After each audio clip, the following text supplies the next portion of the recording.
દેશની સીમાઓ માતાના વસ્ત્ર સમાન છે. તેનું રક્ષણ કરવું દરેક ભારતીયની ફરજ છે. ભીષ્મ પિતામહ.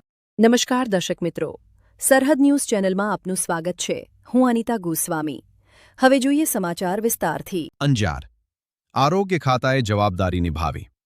શિક્ષણ ખાતું ક્યારે નિભાવશે? દેશની આઝાદીના 78 વર્ષ બાદ પણ અંજાર શહેરની શાંગ નદી કિનારે અનેક ગરીબ પરિવારો રહે છે.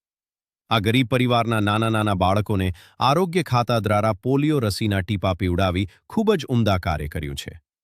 અભિનંદનને પાત્ર છે, પણ સામા પક્ષે આ જ ઝૂંપડપટ્ટીમાં રહેતા બાળકો શિક્ષણથી વંચિત છે. એક તરફ સરકાર દ્વારા બાળકોને શાળામાં પ્રવેશ આપી પ્રવેશોત્સવ દ્રવેશોત્સવના આયોજનો કરી ફોટાઓ પડાવી તાયફા કરવામાં આવે છે. જે બાળકો શાળાએ જવાના છે એ જાય છે, પરંતુ આ એકદમ ગરીબ પરિવારના બાળકો શાળાએ જવાને બદલે બાળમજૂરીએ જાય છે. એમને કોણ શાળામાં પ્રવેશ અપાવશે? અજાર શહેર તાલુકા આરોગ્ય અધિકારી અંજારિયા અને તેમની સમગ્ર ટીમને ખૂબ ખૂબ અભિનંદન.